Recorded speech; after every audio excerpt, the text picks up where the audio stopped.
अस्सलाम वालेकुम जी। मैं professor doctor Zafar Iqbal, professor of paediatric surgery.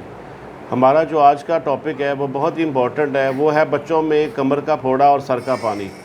ये वो बच्चे होते हैं जब पैदा होते हैं तो उनके कमर के ऊपर फोड़ा होता है और सर में पानी होता है, और पैदा होने के बाद माँ बाप शदीद परेशान होते हैं कि डॉक्टर साहब ये पैदा हुआ है जिसकी कमर के ऊपर एक फोड़ा बना हुआ है और सर इनका बच्चों का बड़ा है, तो हम बड़े परेशान हैं, इसका क्या ट्रीटमेंट और क्या हल होना चाहिए।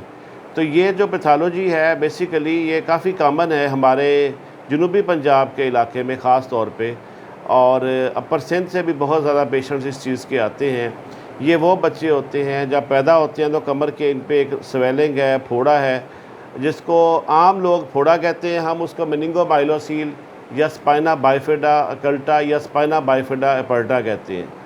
इसी तरह सर के अंदर जो पानी होता है वो बेसिकली CSF होता है, जिसकी वजह से सर का साइज़ जो है वो बढ़ना शुरू हो जाता है।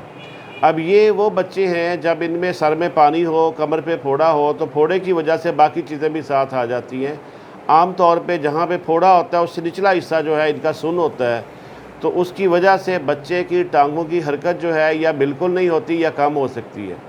दूसरा जो मेन इफ़ेक्ट आता है वो इसमें पखाने और पेशाब का कंट्रोल है। कुछ बच्चों में पखाने का कंट्रोल कम होता है, कुछ बच्चे वो हैं जिनमें पेशाब का कंट्रोल जो है वो कम होता है या बिल्कुल नहीं होता। उस वजह से जो बाकी एसोसिएटेड प्रॉब्लम है वो इनमें सारे साथ हो सकते हैं। तो ये एक बच्चा है हमारे पास, अभी हम आपको दिखाते हैं। इसका हमने ऑपरेट करना है शंट के लिए, तो इसकी कमर के ऊपर जो है वो फोड़ा भी बना हुआ है, यहाँ लिटा लें, और सर के ऊपर पानी भी है। ये देखिए सर इसका जो है वो काफ़ी बड़ा है बच्चे का, और ये सर बड़ा होने की वजह से अगला हिस्सा बिल्कुल सॉफ्ट हो गया है, और कमर जो है इसकी ये दिखाएं, ये कमर के ऊपर जो है ये फोड़ा बना हुआ है, और ये फोड़े का साइज़ जो है ये भी काफ़ी बड़ा है, यानी आलमोस्ट इसकी कमर को तकरीबन कवर किया हुआ है। बाकी इसकी टांगों की हरकत, पेशाब का कंट्रोल, ये जो है एज के साथ साथ पता चलता है। उठा लें इसको, बच्चे को गोद में ले लें।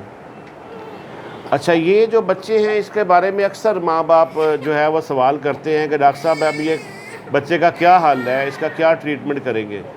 तो इसमें जो है वो हम हमेशा यही कहते हैं कि अगर तो बच्चे के सर में पानी ज़्यादा है तो हमें शंट डालना पड़ेगा। शंट बेसिकली एक नाली है जिसका एक हिस्सा सर के अंदर होता है और दूसरा हिस्सा पेट में होता है। तो उसके अंदर एक ख़ास वेल्व लगा होता है जो कंट्रोल्ड पानी को या CSF को नीचे जाने देता है, यानी जब प्रेशर ज़्यादा होगा तो वो पानी जो है वो CSF वो पेट में जाएगा, वहाँ से जज़ब हो जाएगा। तो इसको जो है हम तब डालते हैं जब सर के अंदर जो है वो पानी हो और पानी ज़्यादा हो। अगर सर में पानी डालने के बाद शंट जो है वो डालने के बाद पानी कम हो जाता है, तो उसके बाद जो अगला स्टेप है वो कमर के फोड़े का है। उस फोड़े के लिए हमें उसको ऑपरेट करना होता है, उसका ऑपरेशन करके उस फोड़े को हम ठीक कर देते हैं। बाकी जो चीज़ें हैं जैसे टांगों की हरकत है, पखाने का कंट्रोल है, पेशाब का कंट्रोल है, ये ज़रा कमज़ोर होती हैं, हरकत ज़रा कम होती है, ये आस्ता आस्ता एज के साथ पता चलता है कितना फ़र्क पड़ेगा। इसी तरह पेशाब का कंट्रोल जो है वो भी एज के साथ साथ वाज़े हो जाता है। इन बच्चों में बाकी टेस्ट कराते हैं, उसके साथ बेहतरी आनी शुरू हो जाती है। पखाने के कंट्रोल के लिए भी मज़ीद जो टेस्ट हैं वो कर सकते हैं। कई दफ़ा बच्चे पैदा होते हैं उनका सर का साइज़ ठीक होता है और सिर्फ कमर का फोड़ा है, तो उसमें सिर्फ हम कमर के फोड़े या मेनिंगोमाइलोसील को ऑपरेट कर देते हैं, और अगर बाद में सर का साइज़ बढ़ जाए तो शंट डाल देते हैं। अब इसके बारे में अक्सर लोग ये पूछते हैं कि डॉक्टर साहब ये बच्चा मुकम्मल तौर पे ठीक हो जाएगा, तो हम यही कहते हैं कि ये डिपेंड करता है कि बच्चे का फोड़े का साइज़ क्या है, उसकी हरकत कैसी है टांगों की, उसका पखाने और पेशाब का कंट्रोल कैसा है, सर में पानी कितना है। तो ज़ाहिर है जितनी ज़्यादा पैथोलॉजी होगी उतने रिज़ल्ट जो हैं ज़रा कंप्रोमाइज़्ड होते हैं। लेकिन अल्लाह का शुक्र है कि with the passage of time अब इतनी अच्छी टेक्नोलॉजी आ गई है, शंट इतने अच्छे आ गए हैं, और इसका ट्रीटमेंट इतना अच्छा हो गया है कि अब पहले से काफ़ी इम्प्रूवमेंट है, पहले से बेहतरी आनी शुरू हो गई है। बाकी ये जो मसला है या पैथोलॉजी है या ये जो बीमारी है, इसकी जो कॉमन वजह है सबसे ज़्यादा वो फॉलिक एसिड डेफिशिएंसी है। और मैं ये कहूँगा अपने जितने भी हमारे माएँ हैं उनके लिए ख़ास तौर पे कि फॉलिक एसिड की गोलियाँ जो हैं वो लेना शुरू कर दें, क्योंकि फॉलिक एसिड की कमी की वजह से ये जो न्यूरल ट्यूब डिफेक्ट हैं या कमर के फोड़े वाले मसले हैं ये पैदा होते हैं। अब ये गोली जो है ये मार्केट में बड़ी इजीली अवेलेबल है, इसका रेट भी कुछ ज़्यादा नहीं है, लेकिन ये ना खाने की वजह से बच्चों में इस तरह के मसले पैदा होते हैं। अगर ये गोली खाना शुरू कर दें तो इससे बचा जा सकता है। और सिंपल सा इसका ट्रीटमेंट है, कोई लंबा चौड़ा इसका मसला नहीं है। गोली खाने से आम तौर पे ये डिफ़ेक्ट जो है वो नहीं होते। हाँ, अगर किसी बच्चे में हो गए हैं उसको फिर हमें सर्जिकली जो है वो ट्रीट करना पड़ेगा, उसके बाद ये ठीक हो जाते हैं। बाकी ये है कि ये जो मसला है ये रिलेटिवली ज़्यादा कामन है हमारे इस इलाके में।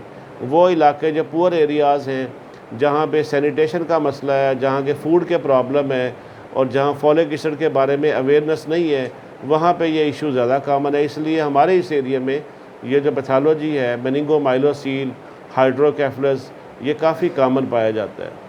तो मेरा मैसेज ये है, टेक होम मैसेज, कि जितने भी शादीशुदा जोड़े हैं, जब वो प्लान करें कि बेबी पैदा करना है तो वो टेबलेट फॉलिक एसिड जो है वो शुरू कर दें और हमल के बाद पहले 3 महीने तक ये गोली ज़रूर खाएं, ताकि उनके बच्चों में किसी भी किस्म का कमर का फोड़ा, सर का पानी बिल्कुल ना हो और ये बच्चे नॉर्मल पैदा हों।